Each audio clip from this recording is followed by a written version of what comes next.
Pumunta kami sa Beacon Hill Eco Park. It is located at Golon, Ambassador Tublay, Benguet. Ito ang tinatawag na United Kingdom of Tublay because of these English-inspired elements na meron ang park na to. It is just 1 hour from Baguio City. Ang saya, di ba? Madaling pumunta. Mura pa ang entrance fee. Ang adults is 100 pesos.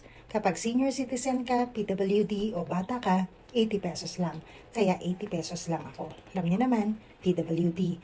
Itong site na to ay open from 7 a.m. to 6 p.m.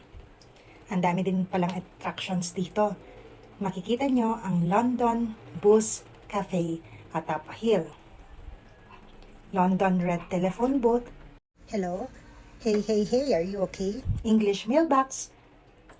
The Ruins at Stairway to the Sky. Marami ding activities na pwedeng gawin dito. Kasama na dyan ang day tour or adventure tour, lakad-lakad pag may time.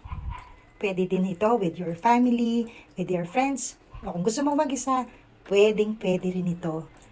Pwede kang mag-camping, bonfire, kahit ano. Pero what's best today is that I had my time with my family.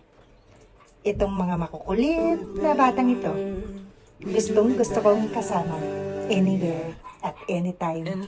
Masaya ako na nakikita ko sila. Basta, nakaka-happy pagkasama mo ang mga taong laging sumusuporta sa iyo.